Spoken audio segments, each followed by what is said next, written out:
Carbon is the biggest disruptor of the 21st century, and the world as we know it is changing. EcoEngineers can guide you to make the best decisions as you navigate toward your clean energy goals.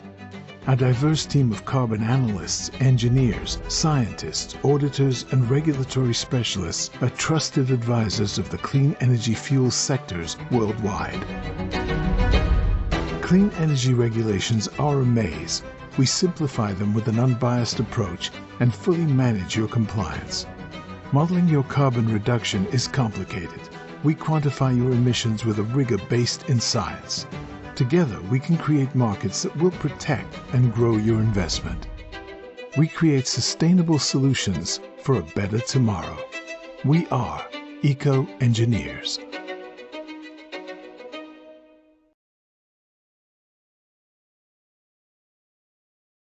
My name is Lisa Hankey, and I'm the Regulatory Engagement Director here at EcoEngineers.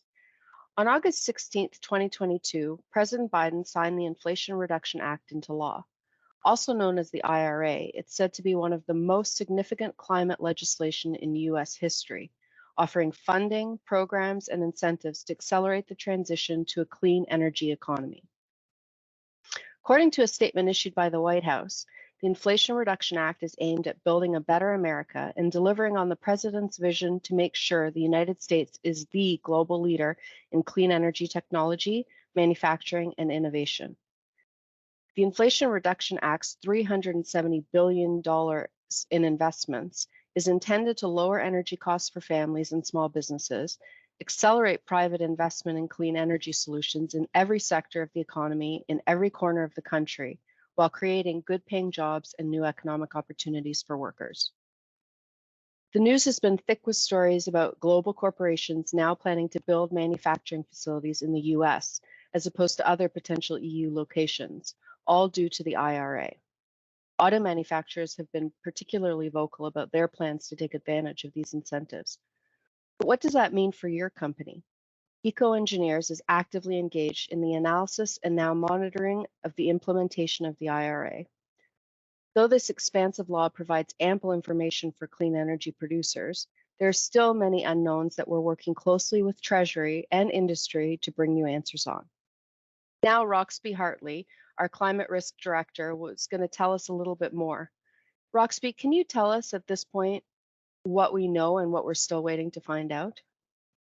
Well, yes, thank you very much, Lisa. As you pointed out, it's a very extensive bill, and there's a lot of value to be gained from alternative fuel companies, from all the different programs. So we know it's worth a lot, and that's going to be particularly important over the coming years as we're seeing we're likely to see the fall in other environmental attribute prices as credit prices go down and RIN prices go down or stay down. So yes, we know there's a lot of value, but what don't we know? For one, we don't know how the different programs interact and what the definition of a qualifying facility is, and how you might or might not be able to take advantage of the different programs if they can stack or if they can't stack for different co-products that you might be producing. And we're not, and it's interesting because I think it's for the first time they've introduced the concept of a carbon reduction, a greenhouse gas reduction to qualify, and the benefits you get scale on that GHG reduction, greenhouse gas reduction. And I'm not quite sure. I don't think we really know that much about how that's going to be implemented, do we, Lisa? No, at this point, all signs seem to point to using the Argonne-Greet model. But beyond that, there are many of the different parameters and even the model, which we're not quite sure of yet. Right, yeah, because I think one thing that's really concerning people who supply grain oils as feedstock to the biodiesel and renewable diesel industry, the ILUC is going to be very important. That's the indirect land use change, and that depends on an additional model that either C Club in the Argonne-Greet model or maybe the GTAP model that California uses. So that's going to be really a critical thing to follow. In addition to the benefits to the alternative fuel producers, there's also the 45Q that's been updated to provide benefits to people injecting carbon dioxide into underground brine reservoirs or into old oil reservoirs. Do we have a lot of clarity on that yet, Lisa? We don't. We do know that they're going to be including utilization. And so this is going to be a key area of interest that many folks are waiting to find out more details on. Right, that is really interesting, because I don't know if people know that most of the CO2 in the US is fossil CO2. It's old thermogenic carbon dioxide that's actually effectively mined out of the ground, or it's like old oil reservoirs. Displacing that might give you the benefits of the 45Q without actually going through the steps of sequestration. So that is definitely one to watch. The nice thing about working at EcoEngineers is we have national experts in all the different fuel types that are going to be able to take advantage of the IRA. And we're fortunate enough to have them here now, and we're going to hear from the directors of services from every fuel type.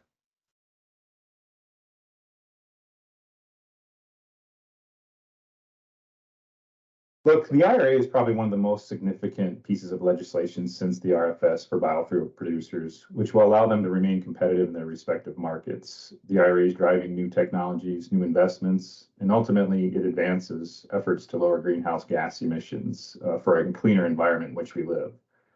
I'm excited about what the IRA brings to the biofuels sector. It's great to see the industry energized and continue to create a low carbon fuel for customers. Consumers' fueling choices. Some challenges, however, do remain. We need to see what the U.S. Treasury Department will determine what guidelines and how the mechanics of the program will work. So that remains to be understood. There are some things that producers can do now to prepare in how they're going to engage and take advantage of the IRA, such as understand the carbon market in general, educate your primary teams and board members on carbon and what the carbon environment and landscape is going to be. Part of that is seeking out new technologies to help your endeavors to lower carbon and help reduce and take advantage of carbon in terms of technologies that are available. All in all, the IRA, I believe, is a great opportunity for biofuel producers. It's going to strengthen and grow the biofuels community. I'm very optimistic about the benefits of what IRA is going to bring to the industry, and look forward to seeing how this industry is going to take the next steps in advancing to a lower carbon community.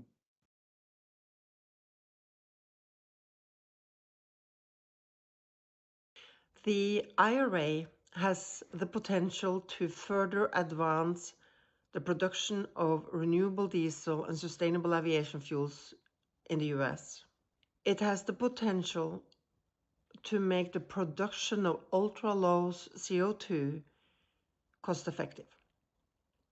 The IRA has two major effects on the US fuels market. Firstly, it switches the blender's tax to production incentives. This incentivizes the local producers while it disincentivizes the importers. It will leave a gap of over 5 million barrels of biodiesel on the market, which needs to be covered by local producers. The second major effect is that it incentivizes and gives the opportunity for grassroots projects. These projects are renewable diesel or sustainable aviation fuel projects with additional technology, novel new technology that are being supported by the resources provided by IRA, either through the 45C, 45V, or 45Q. Our industry is now being driven by regulations rather than markets such as supply and demand. With that comes the importance of compliance to the regulations that are being put forward by state as well as local regulations.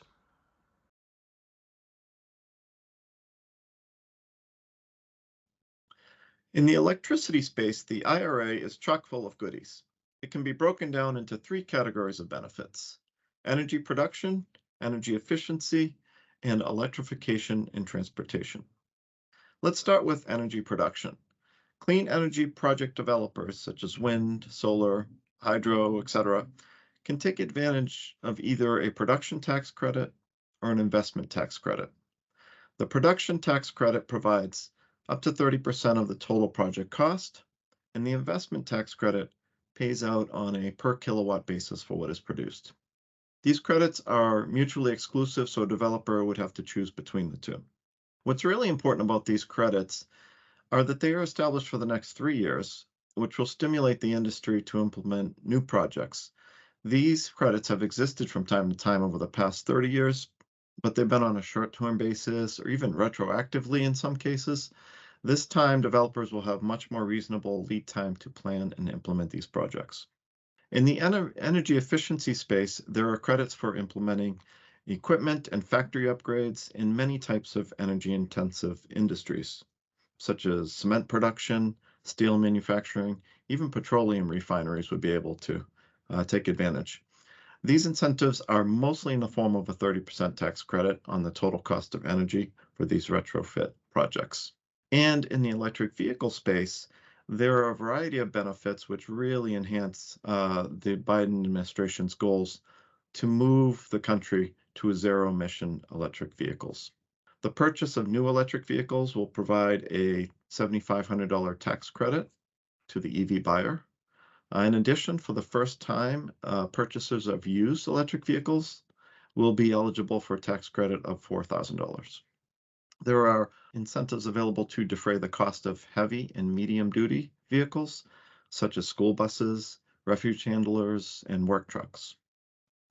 Finally, the EV charging infrastructure is getting another jolt of investment under the IRA to increase the number of charging stations in the U.S. This follows the previously passed NEVI program for highway corridor build-out and the Buy America provisions in the budget the year before. Taken together, this is a very comprehensive package of incentives in the electricity space. These credits are all structured to stimulate quick project development, significantly boost demand for project labor and hiring, and reduce the cost of energy in the U.S. It is the biggest investment this sector has ever seen, and it will have an immense return over the next 3 to 6 years economically, as well as long-term benefits to human health, cleaner environment, and lower energy costs as these projects come online.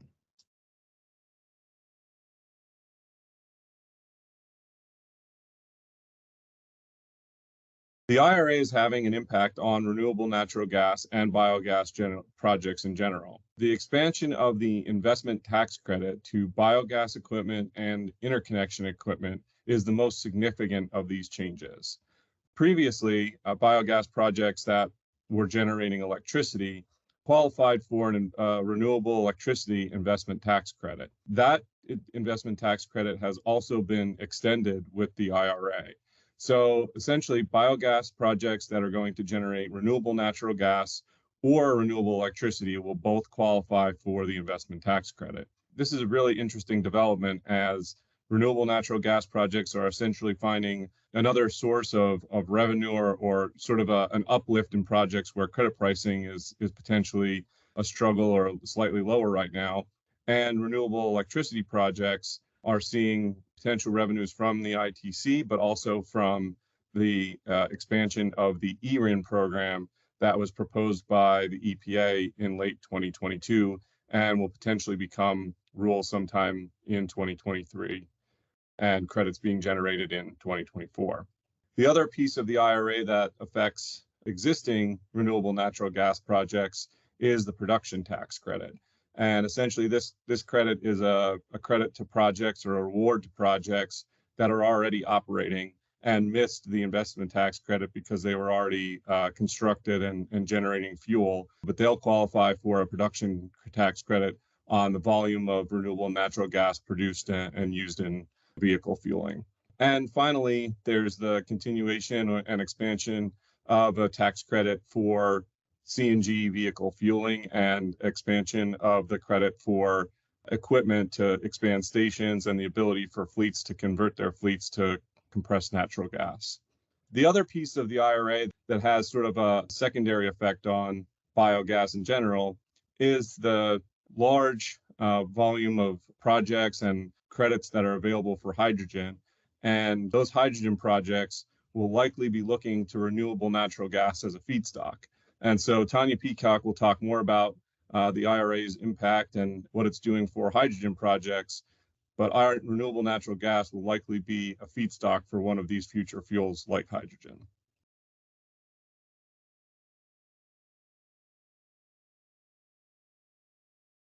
Thank you, Dave. I'd be more than happy to talk about clean hydrogen in the Inflation Reduction Act, because this is huge, unprecedented, never before seen support for clean hydrogen at the federal level. This is the moment for clean hydrogen. First, we have the Infrastructure Investment and Jobs Act, $8 billion for regional clean hydrogen hubs and $1 billion for clean electrolysis research and development.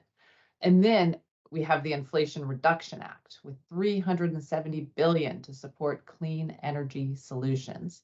Most notably for hydrogen, there's a 45V production tax credit worth as much as $3 a kilogram. And with the 45Q tax credit, which offers $85 a metric ton for geologic CO2 sequestration, which is going to be very relevant for hydrogen produced from natural gas with carbon capture. Already, these incentives are resulting in new private sector investment, as evidenced by all of the project announcements we keep seeing. So with support for hydrogen production from the Inflation Reduction Act, together with the Department of Energy's Hydrogen Hubs program, which will demonstrate and develop demand for clean hydrogen, we have an opportunity to build the clean hydrogen economy that many of us have been talking about for so long. So what do clean hydrogen project developers need to do to get support for their projects? Step one is to perform a preliminary life cycle analysis to get an initial carbon intensity to inform your project design decisions. The 45V production tax credit requires a life cycle analysis. And while we're still waiting on the IRS for some guidance on important details, it's not too early to start the process. Because if you've seen the tiered structure of the 45V tax credit, you are aware of the cliff. The amount of the credit is as much as $3 a kilogram for hydrogen with a carbon intensity lower than 0.45, and it drops precipitously for hydrogen with carbon intensities between 0.45 and 4 kilograms of CO2e. I wish I had more time to go into these and more details, but if you have any questions and would like to learn more about life cycle analysis modeling and are looking for assistance with optimizing credits and incentives available for your project, please feel free to get in touch with us. Thank you. We hope to hear from many of you.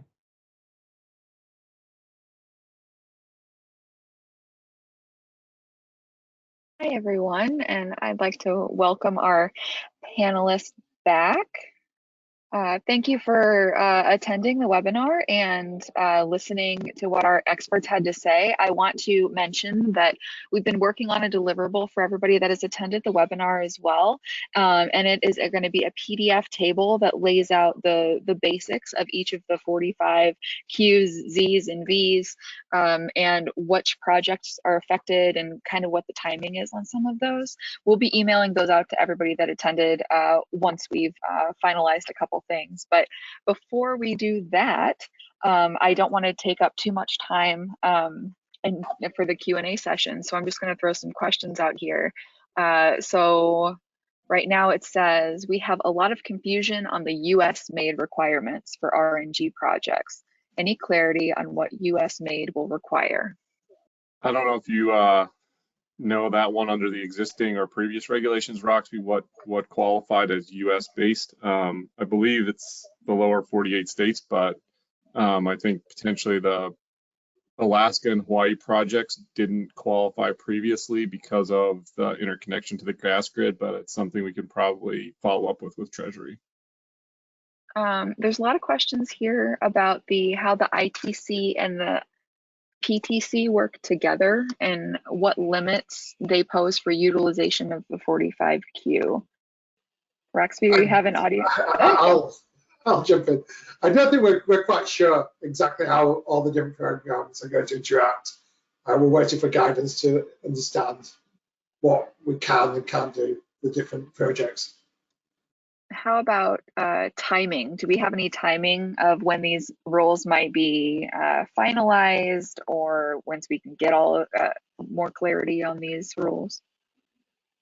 No, I think everyone's guess is as good as ours. I mean, obviously, we're trying to stay abreast of things that have taken place, but quite honestly, right now, we haven't really got a timeline. Yeah, I think when I last spoke with Lisa, the two pieces of input we have on that is that obviously IRS is trying to provide the guidance in the sense of as much guidance as they can provide in the timeline of what things need the guidance as early as possible. So they are cognizant of trying to roll out guidance, for the programs that need it earlier rather than later, and that some of that guidance is expected in April, but we really don't know. There's one here about how Canada is also close to releasing their own set of incentives in response to the IRA. Do we have any expectations on what Canada's response might look like? I guess I can comment to that, Lindsay. I do know that Canada is taking an ultra close look at what the IRA has done for the U.S. Obviously, they've commented, at least in articles, that the IRA is obviously, kind of jet setting new opportunities here in the U.S. and want to follow that into Canada. So I'm assuming there will be some correlation in terms of how that program might be rolled out or actually executed in Canada, just to make sure that there's opportunities, below the border and above the border. So I see them working together from my perspective, but more remains to be seen as they start to develop Canada. I do know they're pretty high on the IRA and what it's done for the US. So I anticipate there will be some correlation on how those two programs will work. I'd like to say that I think the same thing applies to Europe as well, is that they're looking very closely at how investment has been pulled out of Europe into the US, and they're likely to do something comparable in the near term to keep investments in Europe. Looks like we have so many questions coming in. I added a couple other people to the questions list to see if I can get some help here. I'm looking for some hydrogen specific ones. I know they're in here. Let's talk about, can you expand on the E-RIN generation by OEMs and why it's different from previous RINs? That's not really IRA, but we do have some E-RIN. We do have an E-RIN webinar coming up here in a couple of weeks that will be able to expand on how it works and everything related to E-RINs. How does 45Z apply to RNG? It's pretty broad. It's looking rough. The plug on your previous question on E-RINs. We will be covering that on the upcoming webinars that we will have probably later this month or early next month. A couple webinars on that, but it does divest a bit from the way that the other RIN pathways have worked under the RFS. It is a little bit different. We'll get into that on that webinar. I know there's a lot of questions about stacking and the potential to stack some of these, but I do know that there are some restrictions too. So can you guys talk about any of the restrictions that we know of so far on how to stack these with either other programs or with other 45s? With respect to hydrogen and the 45V tax credit and also the 45Q tax credit, so those are not stackable, but there is going to be an ability to move between them. So you could take the 45V 1 year and you could move to the 45Q in later years if that makes sense. So we're still waiting on some guidance in terms of whether or not you can go back and forth, or if you move to one, can you go back to the other? But not stackable, but there is some movement between them. And we're, as people have mentioned earlier, we are still waiting on some additional guidance. Here was a question about some SAF. Will sustainable aviation fuel imported into the U.S. and blended in the U.S. facility benefit from 45Z? Roxby, do you know anything about? I don't believe so. Yeah, you don't think so? Okay.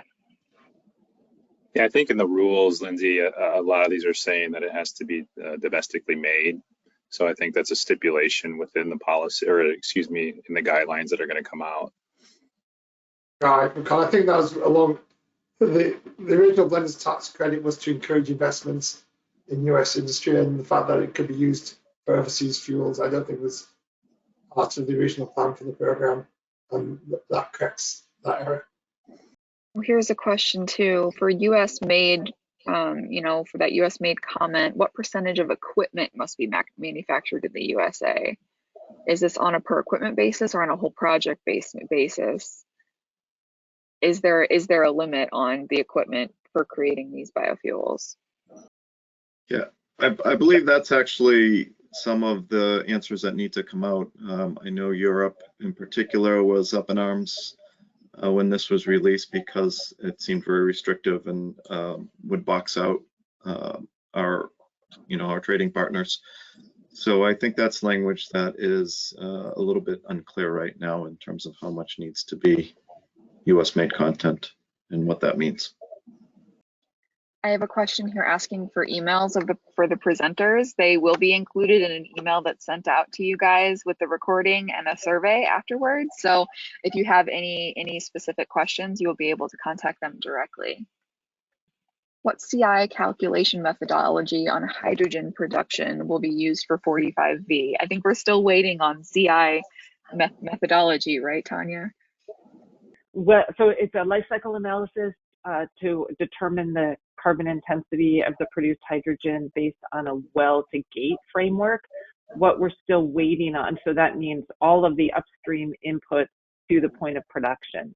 And what we're still waiting on from the IRS is what exactly is going to be included in terms of the upstream inputs. And then there are questions about the use of renewable energy credits to lower the CI, and if those are allowable, what restrictions might be placed on those credits in terms of, actually I won't go into all those details now, but a lot of discussion about the potential restrictions. So a fair amount still up in the air, and we are hoping sooner rather than later to get some guidance. But again, as others have said, we don't have a date yet.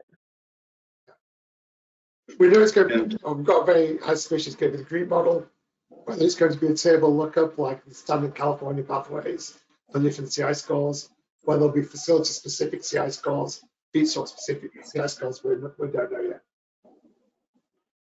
And Tanya might have mentioned while she was on mute that it will be the Argonne GREET model, but some of the nuances about how to apply boundaries and things will need to be clarified. And will that be across all fuel types or for every tax code? Okay. Yes. Well, we are coming up on time. I have tens of 50, 100 questions here that we have not yet answered. So I am going to put these guys to work afterward. We're going to answer your questions. We will, if you have any other ones, make sure to fill them in before the webinar ends.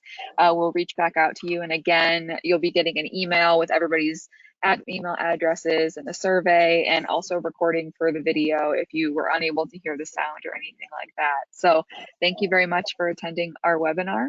And yeah, we hope to come out with a lot more information about the IRA as we learn more. I know this is a very hot topic, and unfortunately it's still developing, but we want to make sure that you guys know that we're on top of it, and that we're here for you should you have any questions. Anything else, guys, before we take off? Thank you for joining. Fantastic. Thanks, everybody. Thank you, everyone. Thank you.